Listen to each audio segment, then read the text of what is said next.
On this week's episode of Ride the Lightning, the Tesla unofficial podcast, Elon Musk and the Tesla team try to help make a difference in California during the pandemic. Gigafactory 1 ramps down a bit while Gigafactory 3 ramps up. Model Y towing details have arrived and more.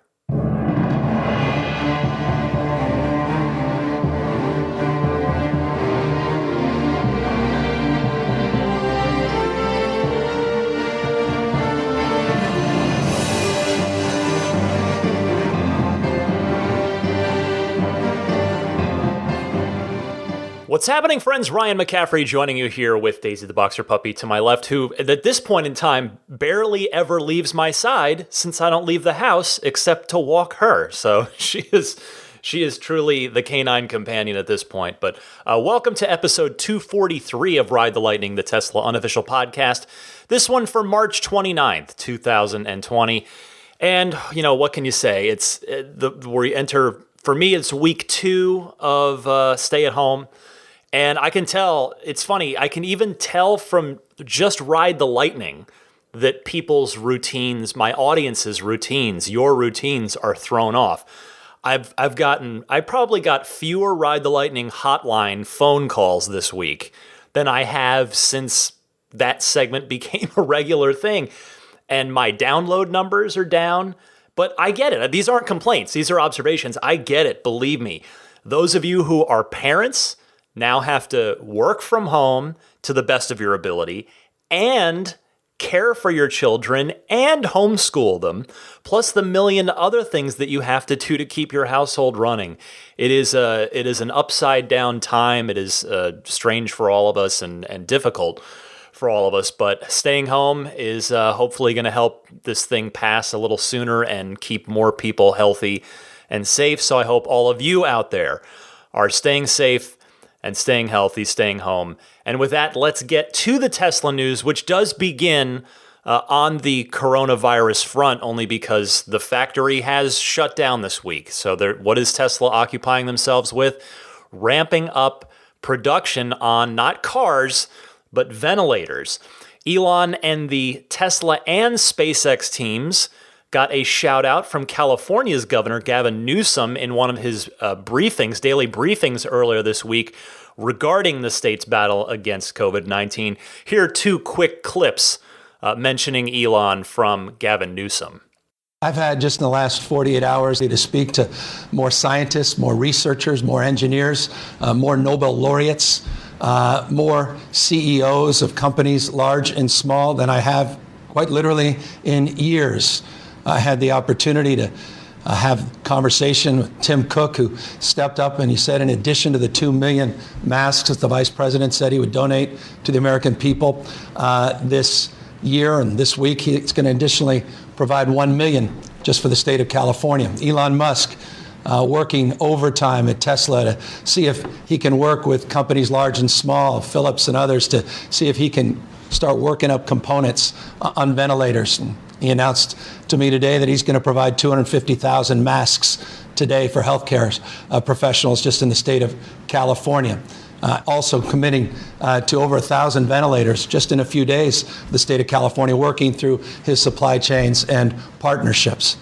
I didn't want to play the entire 4-minute clip of this, so in an effort to be respectful of your time, we'll fast forward a little bit, and here's the other mention of Elon towards the end of the governor's speech. Reached out to Elon Musk, said the same, says, look, I'm on this, not just for Tesla, but SpaceX. I know other people have been calling him all across the country. He's not just looking, I don't want to speak out of school, on the ventilator side and the parts side, but he's also looking with his remarkable capacity on 3D printing and other things that he could provide. So you're already seeing this manifest, certainly in the state of California, and I got to imagine that is replicated in other parts of the country. And so I hope folks know that. And those are just 2 very specific proof points. Elon taking to Twitter to follow up on this a bit later, mentioning that, quote, China had an oversupply, so we bought 1,255 FDA-approved ResMed, Philips, and Medtronic ventilators and airship them to LA. If you want a free ventilator installed, please let us know. And then New York City Mayor Bill de Blasio, who I believe I had mentioned on last week's show, reaching out, expressing interest in any ventilators that Tesla is able to produce. Those arrived. Those came through, and the mayor was publicly thanking Elon and the Tesla and SpaceX teams for that. So that is good news. And it was confirmed by Medtronic, one of those ventilator manufacturers that I just mentioned, that they are working with Tesla, or Tesla's working with them to manufacture ventilators, which is apparently going to happen at Gigafactory 2 in Buffalo, New York, where, of course, all the solar activity and just all solar stuff, solar side business, the roof tiles and solar panels happen out there. So that is in progress. And as far as Governor Newsom's comments, the 3D printing bit was new to me. So I wanted to pass that along, mention that. I had not heard a mention of 3D printing being involved in the aid effort here, which is cool to hear about. And in summary, really, of course, it's just, I'm so glad to see not just Tesla, but other companies as well, stepping up here to try and lend their expertise, their manufacturing capability, their engineering resources to help fight this fight for the greater good here. Now, in related news, Electrek reported this week that Tesla will be doing factory upgrades during this mandated shutdown period here in Fremont. Now, there are probably a lot of projects, both big and small, that Tesla's been wanting to get to somehow, some way. But remember that up until the shutdown this week, the Tesla factory ran 24/7. There were multiple shifts, and the Tesla factory never stops. It's always moving unless something goes wrong, at which point they'll stop a line for a little while. That's obviously not a desired outcome. They always try to keep them moving at all times. But yeah, there was really just not a time to shut down a production line in order to make any kind of upgrades, big or small, unless it was meticulously planned out well in advance. So as long as these upgrades can be done in accordance with the California State and Alameda County shutdown mandates, and of course, with worker safety as the number one priority, then hey, I'm all for it. Let's get a little silver lining out of this, if at all possible, and something good can come out of this for Tesla as a company without jeopardizing the health or safety of its employees. Now, while we're talking about coronavirus impacted Tesla activities, and I promise I will get to more fun Tesla stories after this one, but a mention here that Panasonic announced that they will be shutting down their operations at Gigafactory 1 in Nevada. This report comes via Teslarati, who has a quote from Panasonic company spokesperson Alberto Canal saying employees impacted by the temporary suspension will receive full pay and benefits during the shutdown, and offering the quote, Panasonic is committed to safeguarding the health and well-being of every employee. The Panasonic factory in Sparks, Nevada will begin ramping down operations early next week, meaning as you hear this, that's already started to happen, and will then close for 14 days. Employees impacted by the closure will receive full pay and benefits for the 14-day period. In the meantime, Panasonic has enacted several measures to enhance the cleanliness of the facility, encourage social distancing, and enable simple, safe, and effective behaviors. During the 14-day period, the facility will undergo intensive cleaning, end quote. Now, it looked like early on that the Tesla side of things would continue at Gigafactory 1, per the statement from Tesla that I read you last week, and this report that was, quote, according to Story County Sheriff Gerald Antinoro, my goodness, I am so sorry, Sheriff. In speaking with the Reno Gazette, Tesla's Nevada battery facility can remain open from his perspective, barring further clarification from the governor, end quote. Well, you might wonder, okay, well, how or if Tesla's battery production would be impacted by this, but that might be even a moot point because they can't produce any cars. I mean, sure, they could stockpile some batteries, but That also proved moot because by the end of the week when I went to record, Tesla announced that they would ramp down 75% of the staff for this shutdown period at Gigafactory 1 in Sparks, Nevada. So there is the update on both the Fremont side and Gigafactory 1 side. But speaking of gigafactories, there is good news out of Gigafactory 3 in Shanghai. This comes via Tasmanian, who mentions, quote, Tesla Gigafactory Shanghai's production capacity recovers rapidly, and now the production rate has already exceeded the pre-COVID breakout level of production. According to Grace Tao, the vice president of Tesla Global, the production capacity of the Giga Shanghai factory was around 2,000 weekly by the end of 2019, and after resuming work and production after the COVID shutdown and the resumption on February 10th, the current production capacity has been increased to more than 3,000 vehicles per week, equal to 12,000 plus monthly. Well, I know that I probably shouldn't be astounded by the incredible pace of progress that continues to go on at Giga Shanghai.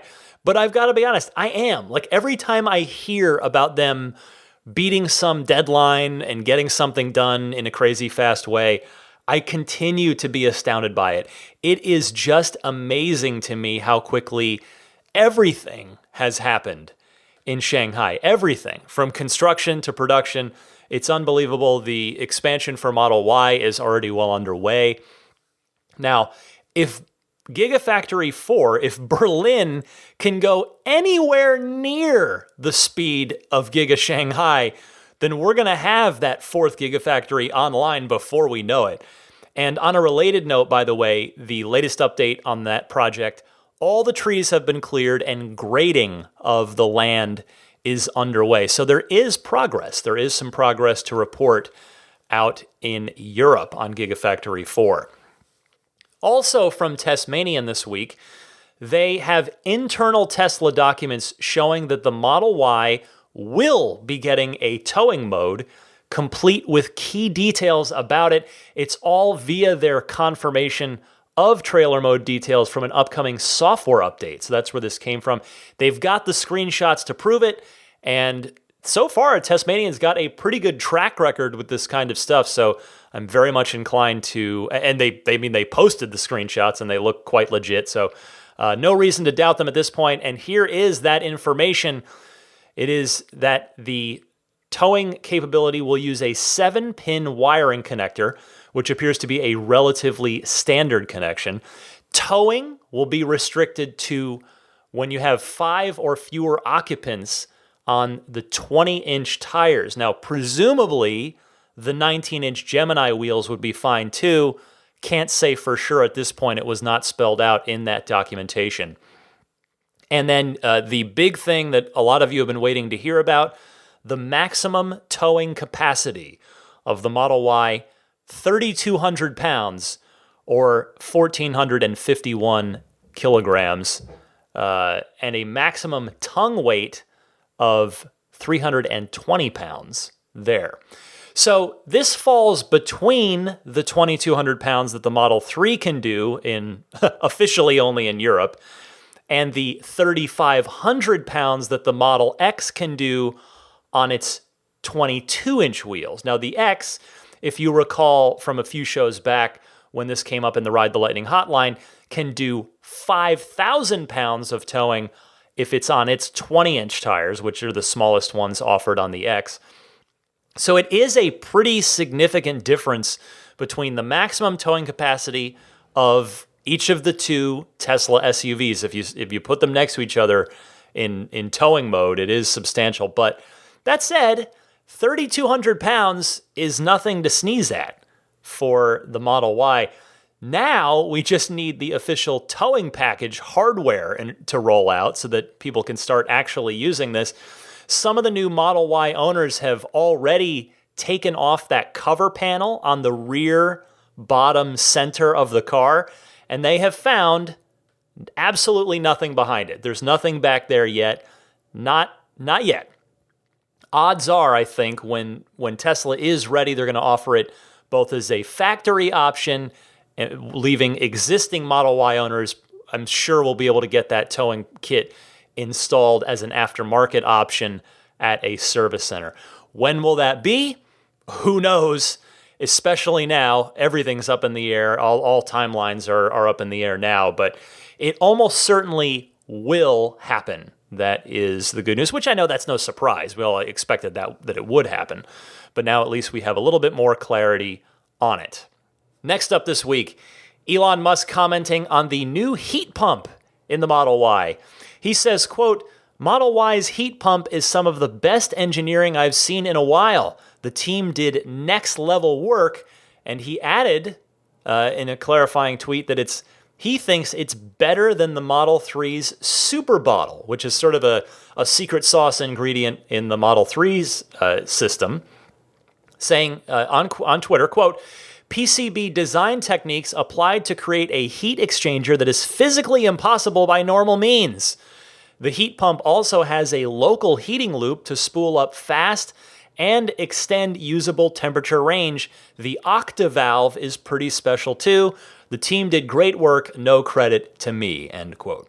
Well, I gotta say, just sitting here as a fan and follower of all things Tesla, I love to see the continued foot on the accelerator work of the entire Tesla team, from batteries to drivetrain to aerodynamics to vehicle engineering, etc., etc. It is simply astounding to me, and pardon me, I'm going to slip into fanboy mode here for a second. I mean, not that that's an unusual thing on this podcast, but it is astounding to me, relative to automotive industry norms, how much better Tesla vehicles are getting and how quickly they are doing it. Case in point, compare even a 2015 Model S. That's 5 years ago already. Is it weird? 2015 does not feel like 5 years ago. Anyway, compare a 2015 Model S to a 2020 Model Y, and in any of those disciplines that I just mentioned, so whether, again, I said I was talking about batteries, drivetrain, aerodynamics, vehicle engineering, pit a 2015 S against a 2020 Y, and it's not even close. The Y is radically more advanced in just those short 5 years. And I left out a lot of things like, say, autopilot as a big example. A 2015 S had autopilot 1 on it, which was an excellent system, the Mobileye system. But now the Tesla in-house system here in 2020 has absolutely surpassed autopilot 1. So that's another sort of high-profile example of how quickly Tesla has moved over the past 5 years. Oh, and by the way, Elon mentioned, while on the subject of the heat pump, he says, quote, "Sure would love to do home HVAC that's quiet and efficient with humidity control and a HEPA filter." One of the listeners, one of the big supporters of this podcast, Rome Strack, replied to Elon on Twitter by saying, quote, "So many people with allergies that suffer chronically. You would change their lives, truly." And Elon replied to Rome, which was great to see. And Elon said, quote, "This is a way bigger deal than most people realize." I'm going to raise my hand as a longtime allergy sufferer. I've been seeing an allergist for, 14 years as of, in fact, right about this month, April, I think is my 14-year allergist anniversary. And I've been getting immunotherapy, getting those allergy shots ever since. And thankfully, it has helped a lot. But I still definitely suffer from allergies, so I can relate to Rome's comment there. And we'll see. You know, Elon even suggested that, as Elon does when he starts thinking about something, he sort of can't help but think it all the way through. He even suggests that such a device could be used as an air conditioner, musing, quote, "Could maybe tap the condensation for water too. Seems odd that HVAC systems make pure fresh water and just dump it on the ground," end quote. So again, that's the first principles problem solving in action yet again that we are so used to seeing from Elon himself and from the Tesla team. All right, I'm not nearly done with the news yet this week. Plenty to talk about. Speaking of heat on the Model Y, the heat pump isn't the only reason the Model Y should do a bit better in cold weather than the Model 3. Noted Tesla white hat hacker / tinkerer, Green the Only, that's his or her Twitter handle. I believe it's confirmed that Green the Only is a him, so I hope I'm not speaking out of school by using him.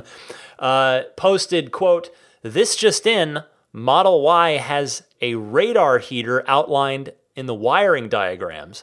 I don't know how Green the Only gets the wiring diagrams, but he seems very plugged in, pardon the phrasing, to a lot of things behind the scenes with the Tesla vehicles, to our benefit, thankfully, since, as I mentioned, he's a white hat. But anyway, those of you in cold weather climates are probably, you're hearing heated radar heater.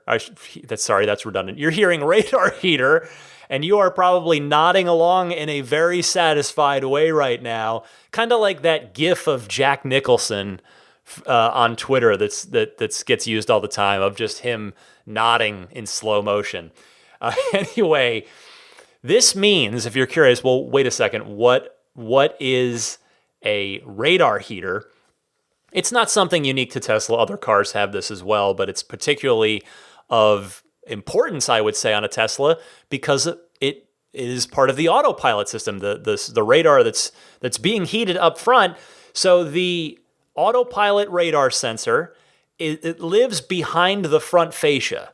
On early Autopilot 1, I guess on all the Autopilot Model S's that came before the fascia update, in other words, the classic Model S's with the nose cone, you can actually see it down at the very bottom of the grille, dead center of the front of the car, all the way at the bottom. You can see a rectangle down there. That's the radar sensor. So that's, if you've seen that before, now that gives you a little bit of a frame of reference. That lives now, of course, on SX3 and Y behind the fascia, and you can't see it or any outline of it. It's just secretly hidden back there.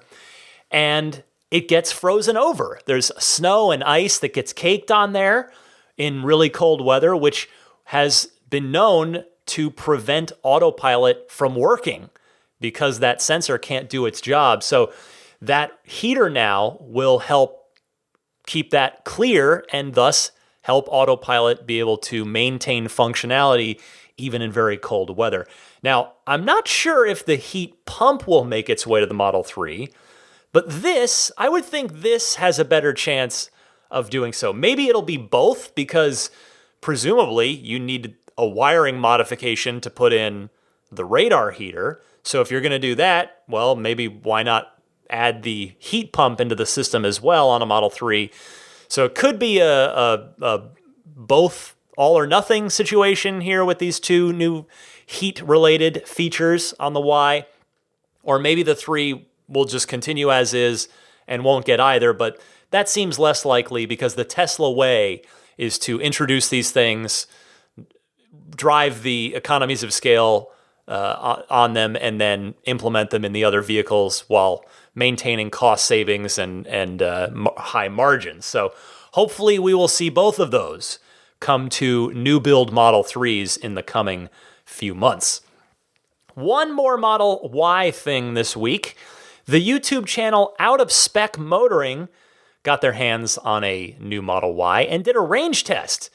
This was with a Model Y Performance that has the Performance package, and thus it has the 21-inch Uber turbine wheels. 212-mile run, that's what they did. They were aiming to drain the entire battery, but they weren't able to do it, in part because the Model Y proved to be pleasantly, surprisingly efficient, even more so than they anticipated. Here's a quick clip from the Out of Spec Motoring video. Kyle and Brian sharing their results after that 212-mile run. Brian, I am tired of driving 70 miles an hour. Yeah, so I don't think we'll run it all the way down to 0, but we got a great idea of the consumption. So with a small tailwind, tire pressure's at 47-ish. It was They're a little bit bumped up, but that's fine. We got 270 watt-hour per mile. I mean, on 21s, that's crazy. I really thought we were going to do, at best, 325. Well, that is obviously really, really encouraging. Now, a lot more scientific testing is needed. They did maintain 70 the whole way, but at the very least, they probably should do a round trip on the same roads to negate any wind or elevation changes. But they weren't able to do that here because they had mentioned in the video, the full video, they were on their way to the drag strip to do some 0 to, or I should say some quarter mile runs.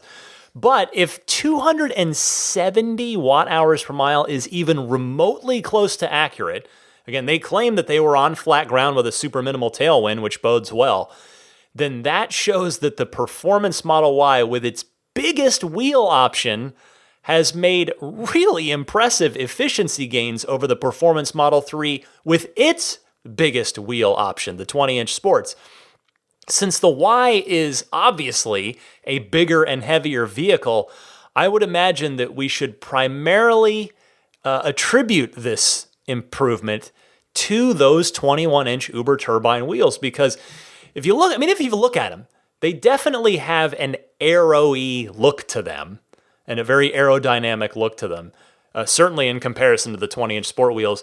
And I would suspect that that's probably where the bulk of it comes from, is the efficiency of those wheels compared to the 20-inch sport wheels on the Performance Model 3 Plus with the Performance package. So thank you, Kyle and Brian, for running that test. And if you would like to see that whole video of their trip and of their experience, you should check out the Out of Spec Motoring channel on YouTube. Finally, this week, I told you on last week's show about the touchless delivery option that Tesla has quickly rolled out. Tesla posted a blog about it this week, offering even more detail that I thought would be worth sharing, because I know many of you might want to know this information because you're either taking delivery very soon, maybe here at the end of the quarter, maybe a Model Y, or you may be planning to buy a Tesla in the next few months. So they write in their blog, quote, "Delivery with Tesla is like no other experience, with a variety of options available to you depending on your location. With our large center touchscreen interfaces, you can learn your car's features and functions by watching the video tutorials from the driver's seat or ask a Tesla advisor during delivery for additional information. Your Tesla advisor will schedule one of the following options for you once you're ready to take delivery and will work to accommodate any preferences you have." So here are the options that Tesla lays out. You have express delivery. Arrive at your scheduled delivery location and after check-in, be remotely routed to your new car via the Tesla app's location tracking tool. All required documents will be waiting inside the car with highlights indicated where to sign. When you're ready to get on the road, simply pass your documents to the advisor at the exit for review and we'll mount a temporary tag and license plate. Then you have Tesla Direct Drop. Designed as a completely touchless delivery experience, we will drop your new vehicle at a location of your choosing, typically a home or workplace, without any required interaction. Just complete all required paperwork, let us know where you'd like the car, and we'll drop it off and leave the vehicle for you to unlock via the Tesla app. Locations, and this is just going to give you guys this information since I know I have listeners all over the place. Locations currently offering this include California, Hawaii, Indiana, Maryland, Minnesota, Missouri, Nevada, New Jersey, Ohio, Texas, Utah, Virginia, and Washington, D.C. And then there are two more options. Tesla Direct. With Tesla Direct, your vehicle is brought directly to you by a Tesla employee at a location of your choice. Once the vehicle has arrived, you will receive a walkthrough of the vehicle, quickly sign your paperwork, and be ready to drive within minutes. If you would prefer not to receive a walkthrough of your vehicle, paperwork can be left in the car for signing and collected by the Tesla employee once completed. Tesla Direct is not yet available in Canada, Pennsylvania, Massachusetts, or North Carolina. And then finally, there's Carrier Direct. This option is available for customers who live more than 220 miles from a Tesla location and are eligible for a carrier to bring their vehicle to their delivery address.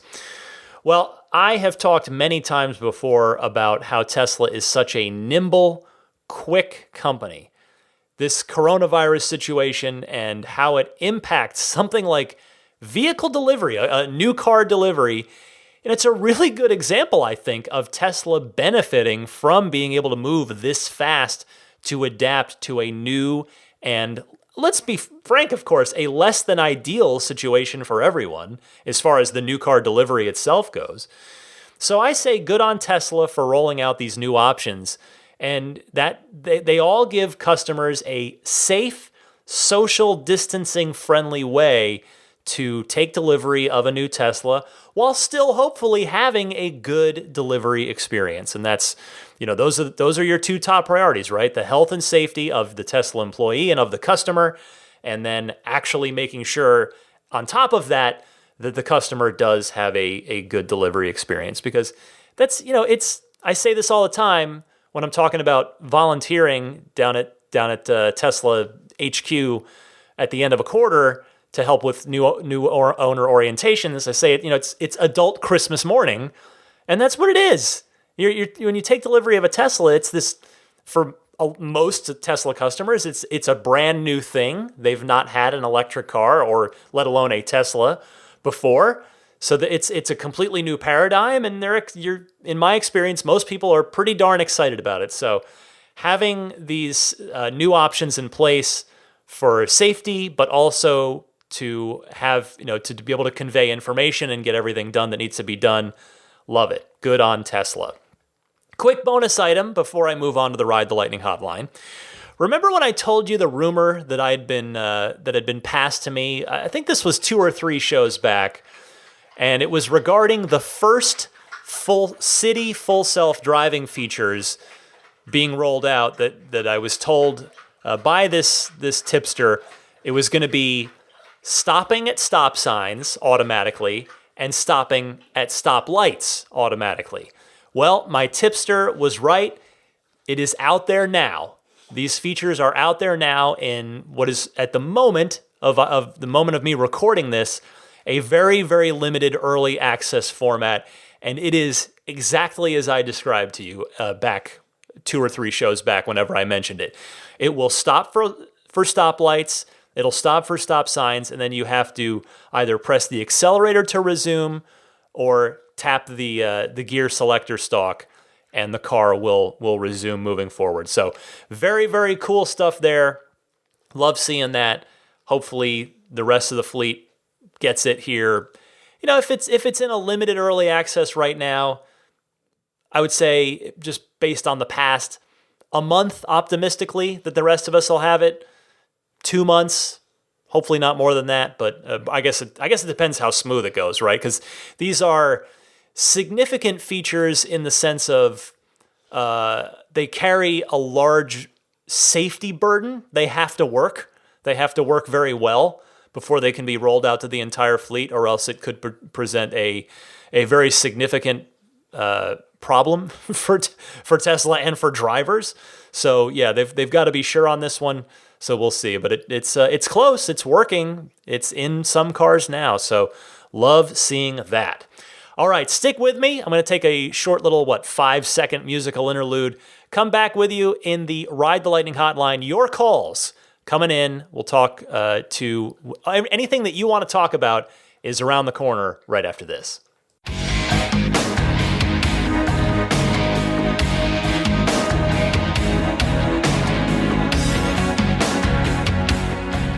Welcome to the Ride the Lightning hotline, your time to ask your Tesla questions, issue your Tesla comments, bring up your Tesla discussion topics.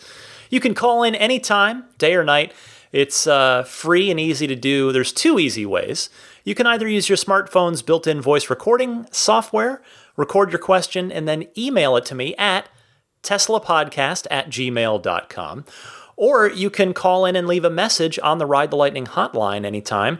The toll-free number there to call or Skype is 1-888-989-8752. Again, that's 1-888-989-TSLA.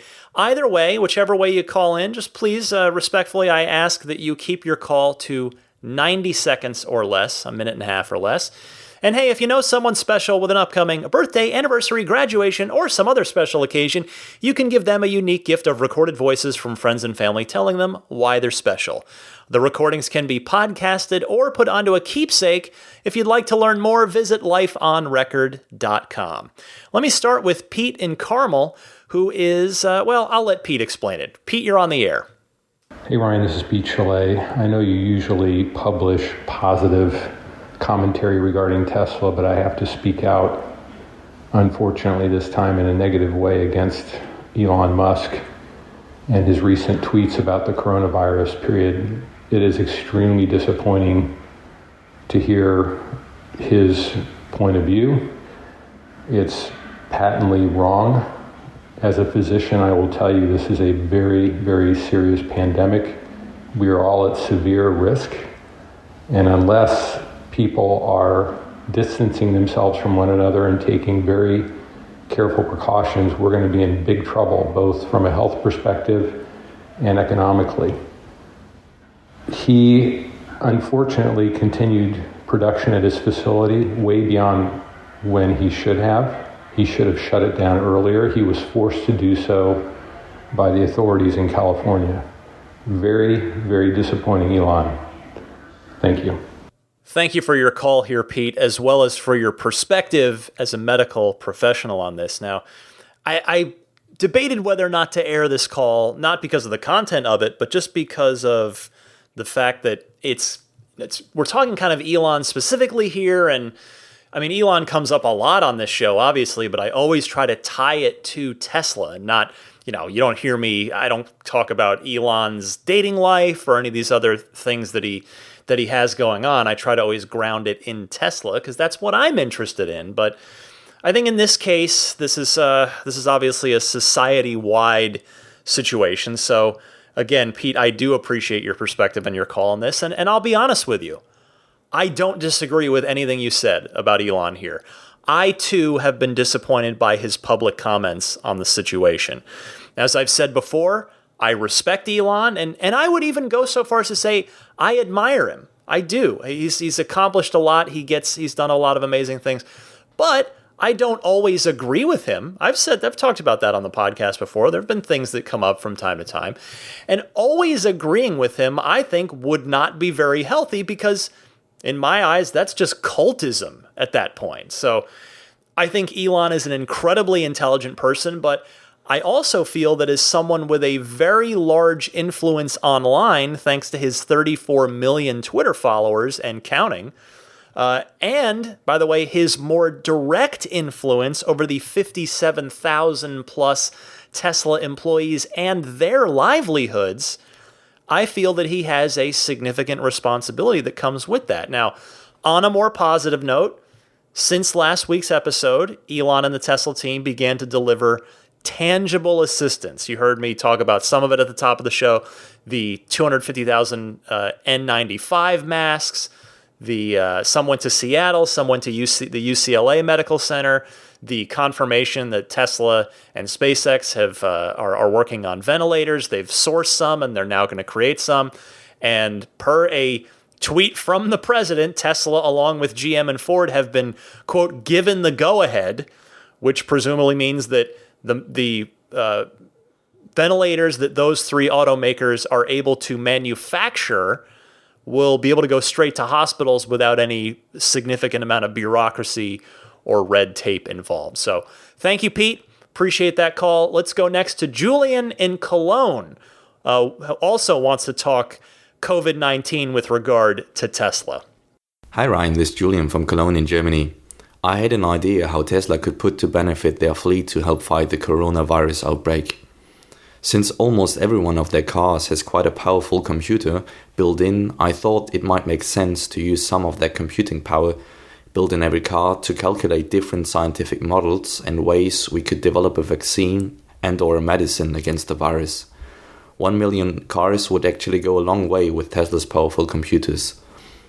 There are programs where people can dedicate a certain part of their personal computing powers to researchers, and Tesla could simply hook up to those systems, so to say. Maybe they could make it opt-in or opt-out if you're concerned about additional electricity consumption or need that battery at the moment. Would be a nice way of helping the cause and also go a long way to remedy Musk's awful remarks concerning the virus itself. Maybe someone at Tesla or some other fellow listeners or even yourself could get that message transported to Elon. What do you think of this idea? Thanks, take care, always wash your hands and stay healthy. I like the idea, Julian, though you'd have to also account for the AT&T bandwidth usage here in the USA at least. That's the provider that Tesla is partnered with here. You'd have to account for that bandwidth usage uploading the data back from the cars. Now, you would hope that the various cellular providers, that Tesla uses around the world would be totally fine with that, provided that it wouldn't put too great a strain on their network. But yeah, this could be cool. The PlayStation 3, to tie it back to my day job, my video game life, the PlayStation 3 did a similar thing back when the PS3 first came out in 2006 with Folding at Home, which was a distributed computing project, according to Wikipedia here, because I had to go double check my memory, a distributed computing project for performing molecular dynamics simulations of protein dynamics. So that was what Folding at Home was. Now, any and all, in my opinion, any and all scientifically based ideas should be on the table at this point in trying to combat this virus. So thank you, Julian, for that. Daniel from Lawndale, California is up next with impressions of his new Model Y. Daniel, welcome to the podcast. Hi, Ryan. This is Daniel calling from Lawndale, California. First-time caller, been listening to your podcast since episode 160. I've only owned a Tesla vicariously through you and your callers over the past year or so. I'm excited to say that I no longer have to live that way since taking delivery of my very first Tesla Model Y on March 20th. I'm super excited to finally get to live the Tesla experience firsthand. I'm also very grateful that I was able to take delivery given the current situation we are all going through. I just wanted to comment on my Tesla purchase experience. After placing my order online, which was on February 1st, the only communications I received directly from Tesla besides the updates on my online account were 2 text messages. The first text was at the end of February to have me complete my information online. Then the second text was on a Wednesday that my car had arrived at the delivery center and would be ready for pickup that Friday. I only had 1 day to finalize my financing, which ended up working out just fine. When I arrived at the delivery center in Marina del Rey, they had a pop-up tent set up in the parking lot with associates in respirators and gloves, which was part of their touchless experience. Everyone was very professional and accommodating. The way it worked was they unlocked my Tesla app, where I was able to honk the horn to locate the car in the lot. I then got in the car on my own, and I had a folder sitting on the passenger seat with the remaining paperwork to sign. Once I completed that, I honked the horn again, and an associate came by to take and finalize the paperwork. Shortly after, they answered any questions that I had, and after an elbow bump, I was on my way. The whole process was efficient and seemed like they were taking social distancing seriously for both them and their customers. Thanks for all you do, Ryan, and keep up the great work. Take care. Thanks so much for your call, Daniel, and congratulations on your Model Y. I am very glad to hear that you felt really good about the delivery process, particularly given the current global situation. And I talked about those delivery options earlier on the podcast. Next, I want to hear about how you're liking the car. What do you like? What do you don't like? What little things annoy you? What little things are cool? Enjoy it. Drive it in good health. Welcome to the Tesla family as an owner, and feel free to call me back sometime this week with your hands-on impressions of the car. I would love to hear from you again. Thanks, Daniel. Casey on the line also just got a Model Y. I'll let him talk about that as well. Casey, you're on the air. Hey, Ryan, Casey here. My name is Casey. I have a Tesla Y that got delivered today to me. It's a long-range, blue color, 20-inch wheels. I went through the touchless, I would call it pseudo-touchless process, because I was too excited to meet the driver and get the car for myself. It was pretty smooth, and this car is the best that I could tell in the industry. And it has the oomph of the X and the utility of the the 3. And I think I don't mind getting featured on your podcast. Call me if you have any questions. I took the full self-driving capability, and I took it for a long drive. This is the third Tesla from Dublin, Tesla Y, and it's pretty awesome. So I love your podcast, and in this trying time, I feel that I was opportunistic, and I jumped at this Tesla Y because I know for sure it's going to be a long time before people start getting Tesla Ys and the factory shutting down and all of that. But I'm super excited. I love it. And looking forward to hearing from you. Thank you. Bye-bye.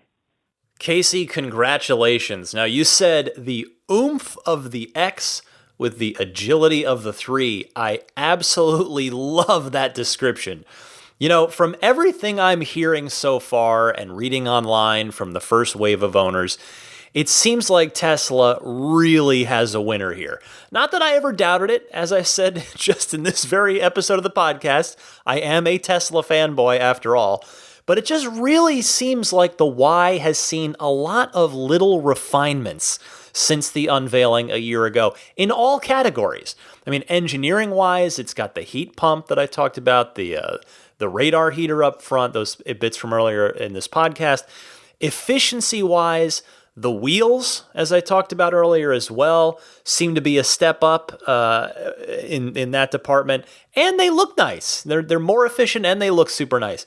Now remember, with regard to the wheels specifically, the prototype at the unveiling had the same 20-inch sport wheels that my Model 3 has. And now the upgrade from then to now is the very slick-looking Uber turbines on the production version of the Performance Model Y. And a step from that, if you don't get the Performance package, there's the 20-inch induction wheels, which also look cool and also look pretty aerodynamic as well.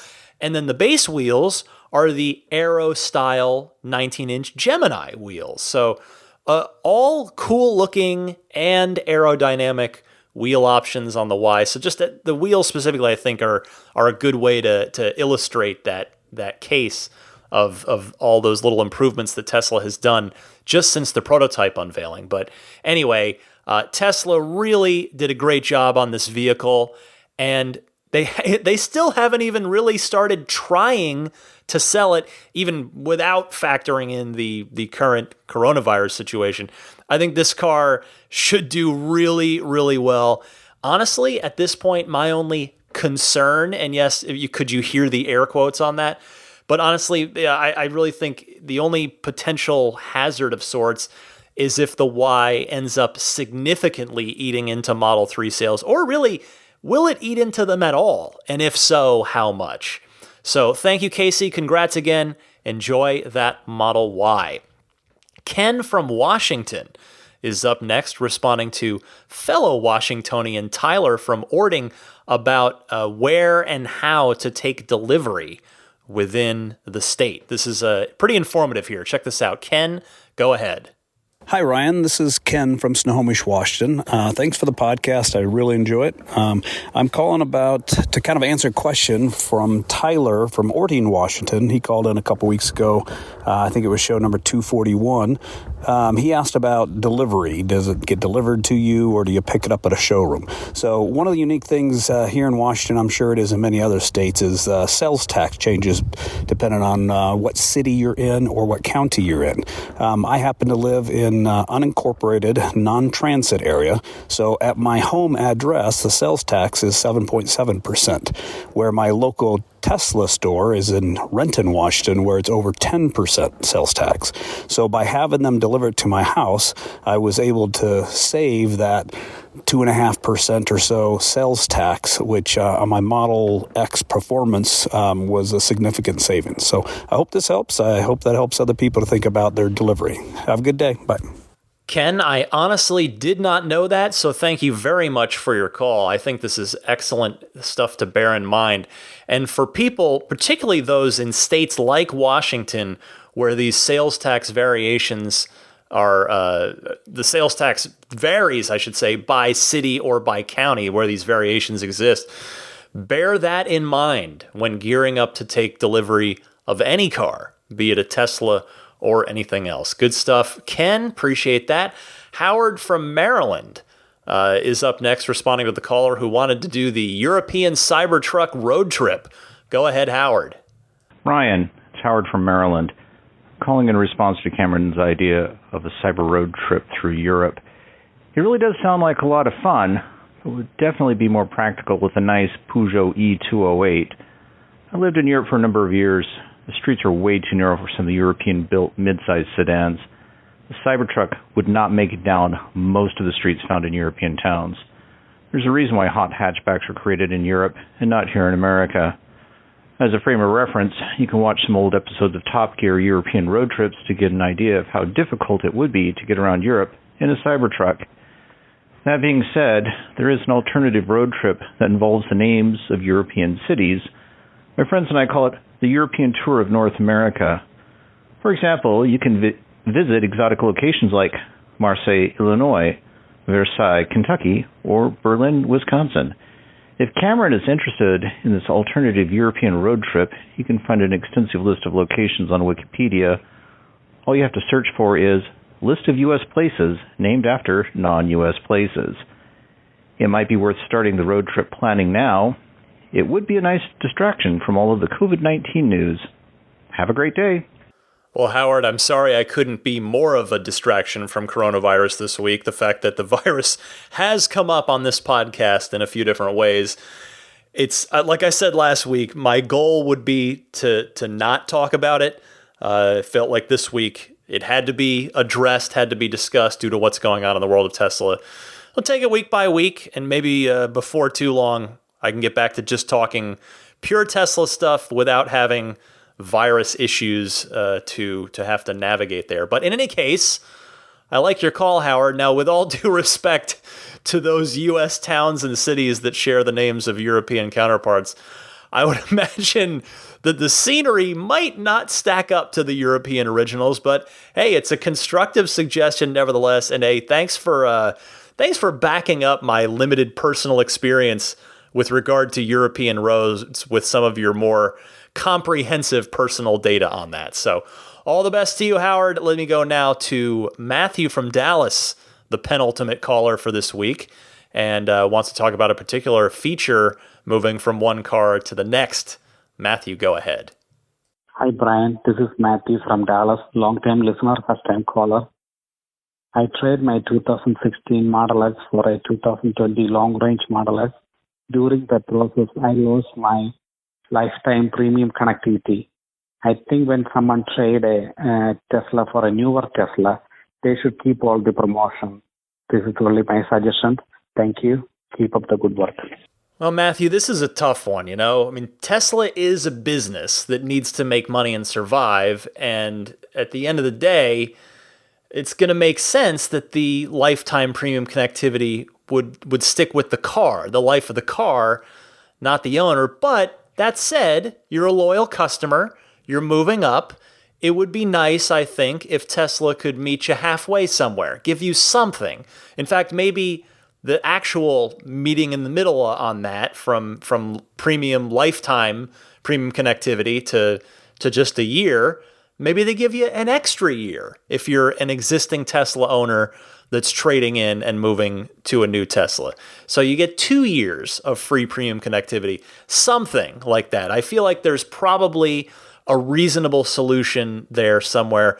But at the same point, I'd say I also think it's reasonable for Tesla to have that free lifetime connectivity follow the car and not the owner, because like I said, otherwise any repeat customers, Tesla's going to effectively start losing money on, in a sense. But like, hopefully there's a middle ground solution there. Thank you very much, Matthew. And finally this week, let's stay in Texas and talk to Stephen in Houston, who has a Model Y on order and has a question about that. See if I can help. Stephen. Hey, Ryan, this is Steven from Houston, Texas. Love the show. I have a Tesla Model Y on order, but I have not received it yet. Of course, this is my first Tesla, so I'm super excited.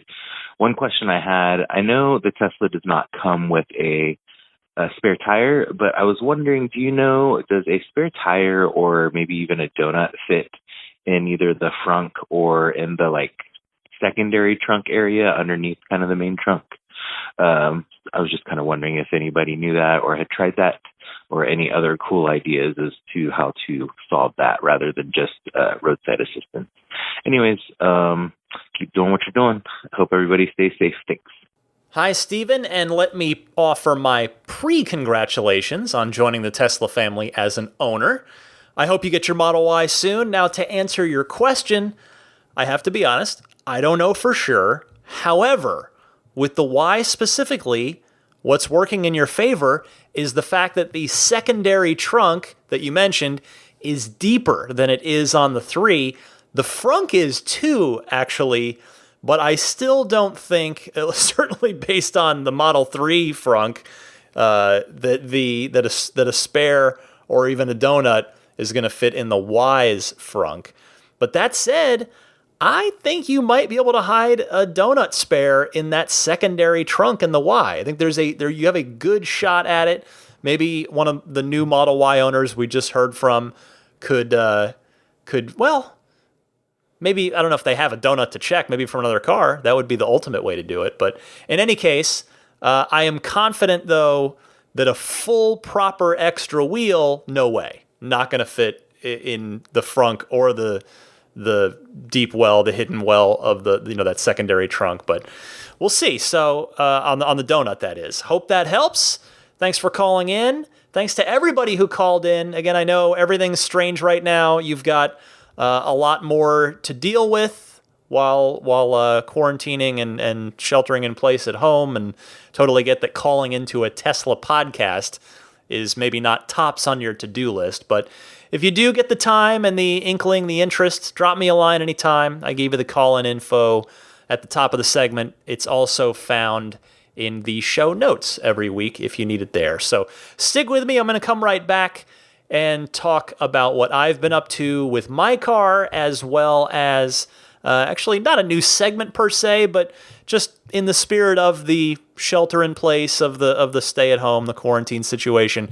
I had a good suggestion from a listener, so we'll do that right after this.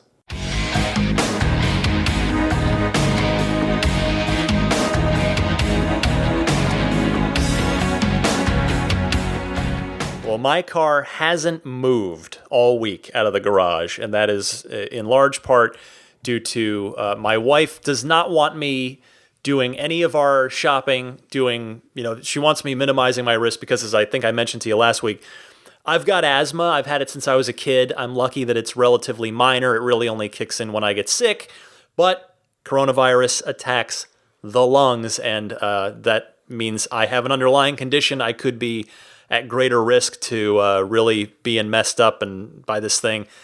So she's not letting me even go to the store, which is fine. But it means very little driving for me to do. So last weekend, after the first week of shelter in place, I had to go out. So I charged the car up to about 97, 98%. And I just took it out to my favorite quiet, empty, safe parking lot that's also totally flat, and I let it rip. I brought the Draggy out, my little GPS measuring tool that connects, it works via an app on your phone and the GPS dongle. And just let it rip, was getting some measurements to see what I could get, and pretty good. My best run, 0 to 60 in 3.10 seconds with the 1 foot rollout, which is how Tesla measures. And I'll tell you this, I think I could have even done a little bit better if it had been slightly warmer outside. It was upper 50s. And if the battery had been slightly warmer, and if I had taken a little bit of air out of the tires, because just a few days prior, I had actually pumped the tires up. They'd gotten a little low, cooler. You got to keep an eye on your air pressures. I'd put them back up to 45, which is where a lot of P3D owners, people with the 20-inch wheels on the 3, keep them up. The book says, the door jam sticker says 42, but 45, people seem to, you can maybe a touch better on the tire wear and maybe a little more resistance on potholes as well. So I just put them up. So if I took them down a little bit, I might have done a little better, along with the ambient temperature and the battery temperature. So still though, 3.10 seconds. Good stuff. Man, I love this car. It is so much fun. It is just a blast. Now, the thing I alluded to there right before the little musical interlude, Stefan from Monterey had suggested that since I work in video games and we're all sheltering in place, locked down now, he thought, well, maybe it would be fun, Ryan, if you gave a video game recommendation, something that you could play while maybe you've got some time at home that could even be family friendly. So if this is a total waste of time for you, I apologize. I'll make it quick, but I wanted to just maybe I'll just do one of these real quick right here every week, 30 seconds. So if you don't care, it just moves on by rather quickly, or you can hit the fast forward button. But my first recommendation, if you have a Nintendo Switch, Luigi's Mansion 3. I reviewed this game last fall when it came out. I love it. It is fantastic. It's genuinely funny. It's very, very beautiful. The art style is great. The lighting and the use of color is wonderful. And it's not scary at all. I wouldn't say that at all. But it's also got a really great 2-player co-op mode for right there on the couch. It's not an online connection thing. Nintendo's almost always local co-op. And the second player, the long story short is the co-op mechanic, the cooperative mechanic is very friendly for younger players. Like if you're playing it with a younger son or daughter, maybe they're 5, 6, 7, something like that, because basically the player one that's playing as Luigi can kind of force the action. Like if you go to the next room, it'll automatically bring the second player, the co-op player, with you. You don't have to wait for that other person to physically walk with you. So Luigi's Mansion 3, great stuff if you are looking for a video game recommendation that's family friendly while you are sheltering in place and or locked down at home. So anyway, there's that. Now your pro tip of the week, Lars from Norway, Model S owner who just figured out something super cool about his car. Go ahead, Lars. Hi, Ryan. This is Lars from Norway. I've been listening since episode 200, like many other people, it seems. I wanted to share a pro tip that I recently discovered. I have a Model S with a powered liftgate, and I just recently found out that I can adjust the opening height to avoid hitting the ceiling in my garage. And the way to do that is to open the liftgate, then manually lower or raise it to the desired opening height, and then press and hold the button on the underside of the liftgate for 2 seconds until you hear a confirmation chime. That did it for me. I can now open my liftgate with the button without risking it hitting the ceiling in my garage. Thought that was really useful. Keep up the great work, love the podcast, and look forward to the next episode. Lars out. Lars, thank you very much. This definitely counts as one of those little things that you might think everybody knows, but maybe it turns out that it's not as nearly as common knowledge as you think. So for those that don't know this already, it is an extremely useful tip in many garages or parking structures. So thank you very much for this, Lars. Appreciate that call. And again, if you've got a pro tip of the week, and I would certainly love to hear from the new Model Y owners out there to pass along pro tips to all the soon-to-be Model Y owners. But regardless of which Tesla you've got, I'd love to hear from you. If you've got something interesting that you've discovered, something useful, maybe something that's not super obvious, call in with it. Same way that you call in with the regular Ride the Lightning hotline. All right, time to hit the road. Sadly, I wish it were literally at this point. I think I'm going to have to take the car out for a drive again this weekend, just to don't stop anywhere, just go out, drive, come back. I got to get that car out on the road. Anyway, abstractocean.com, in addition to the RTL podcast checkout code that gets first-time customers 15% off of your first order. There's also a 17% off sale for all vinyl. So those are the center console wraps that I typically mention every week with Abstract Ocean. Because again, I don't know about you, I am not a fan of the glossy piano black finish that the 3 and the Y have for a center console. It's just way too prone to fingerprints, way too prone to scratches.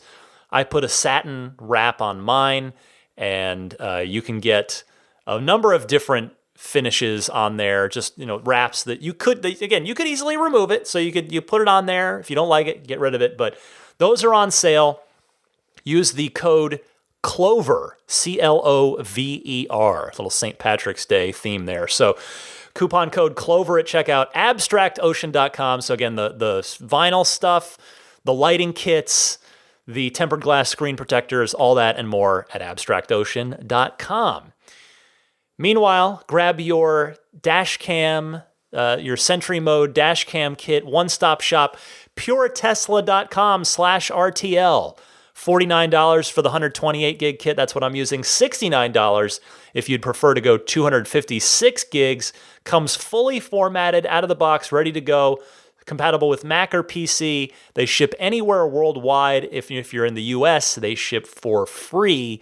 So nice, easy solution. They use a micro SD with a USB adapter so that it does plug in. But micro SD is great because it is designed for this constant reading and writing that the dash cam does, whereas USB, as I have personally experienced, will just give out. Can only take so much constant reading and writing, and the heat that generates. So grab a new dash cam kit from puretesla.com/RTL. And then, speaking of sales, Jada continuing their sale. You've got the wireless charging pad for Model 3. The Y has it built in, but the Y doesn't have the USB hub built in, and Jada has just launched their USB hub for the Model Y.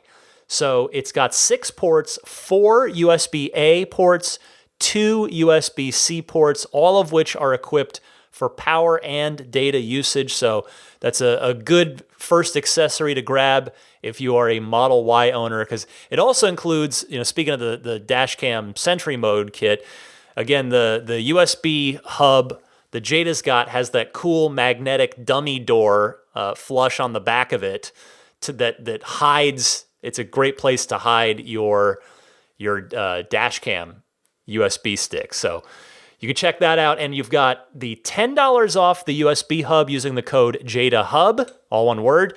$20 off the Jada wireless charging pad for Model 3 if you want to grab one of those. The coupon code there is JADAPAD. Or if you want to get both, you get an even bigger discount, $40 off of both. The coupon code JADABUNDLE, all one word. And to get all of that stuff, I humbly, politely ask that you do all that via my referral link, which is this. So just type in getjada.com, that's JEDA, getjada.com/REF/8. And then from there, just buy whatever you want, use the coupon codes that you want to use, and enjoy. I think that's about it, other than mentioning, of course, Immaculate Reflections. He's got Jeff's got availability now, and he's also got a touchless drop-off pickup experience, in a similar way that Tesla does. And as I, half jokingly but not mentioned from him a couple weeks ago, he is a gentleman that in his line of work, he washes his hands many, many times a day. It's a very clean environment, but it has to be in order to do high quality detailing work. So if your car's sitting in the garage right now, like mine is, and you've been thinking, well, maybe now's a good time maybe you want to do the paint correction, maybe you want to get paint protection film. Look up Immaculate Reflections if you're in the Bay Area or can be in the Bay Area, can get your car to the Bay Area. I promise you, Jeff will do work that will make you very, very happy. The guy is an amazing craftsman, truly just a consummate professional and a wonderful human being. You can get in touch with him and see everything you need about him on his website, which is irdetailing.com. He's offering discounts for listeners of this podcast as well. So inquire with him about that. And I think that's about it, other than a humble mention of my Patreon. If you enjoy what I do here week in and week out, and you see fit to support me, I would sincerely appreciate it. I would just love if you'd even take a look, kind of see what I've got going on in the support options department. I've got a Patreon page, which you can find at patreon.com/Tesla podcast. Patreon is spelled Patreon. And yeah, I work real hard on this. It's a passion project, but it sure does take a lot of time and energy. And if you feel like supporting it, I would be very humbled and appreciative of that. Finally, if you're not already subscribing to the podcast, you can do so totally free. It just means that the podcast will notify you when a new episode is out rather than you having to remember to go check. So subscribe on any of your favorite podcast services, including Apple Podcasts, Google Podcasts, Stitcher, TuneIn, which remember, that's in your Tesla is TuneIn. I'm on Spotify. I'm also on YouTube, just audio, and there's no video there, but if you do prefer to listen that way, you can do so on YouTube. Just search Ride the Lightning Tesla. You'll find my channel, and you can easily subscribe to it right there. And that will about do it, other than saying a very, very sincere thank you to the Patreon producers. These are the folks at the producer tier. They are extremely supportive of the podcast, to which I am sincerely grateful.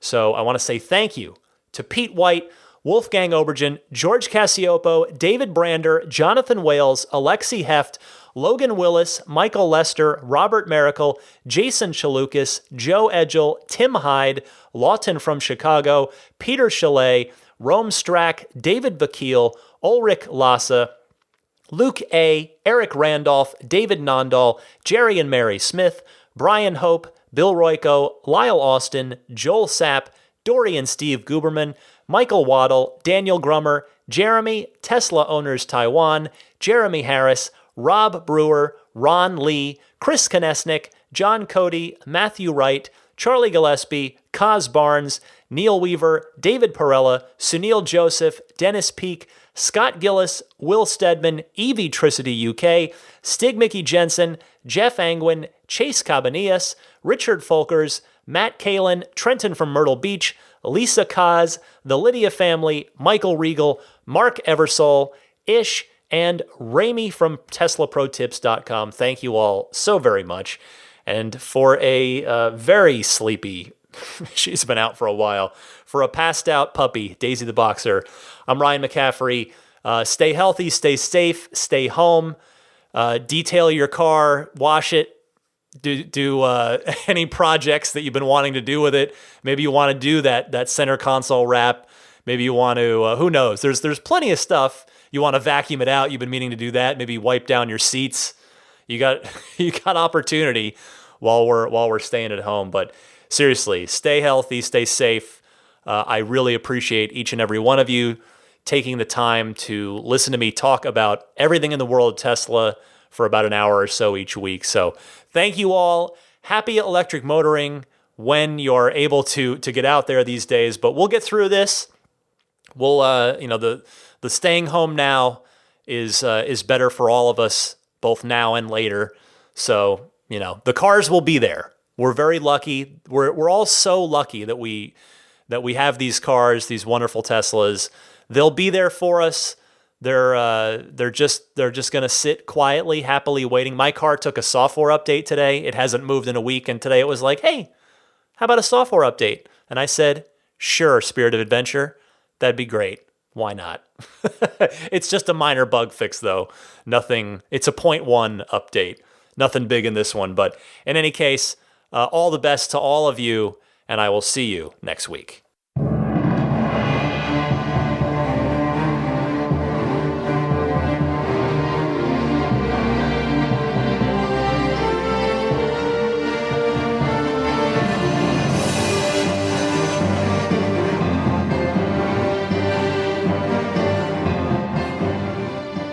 I mean, I think a Tesla is the most fun thing you could possibly buy ever. That's what it's meant to be. Our goal is to make it's not exactly a car. It's actually a thing to maximize enjoyment. It's maximum fun.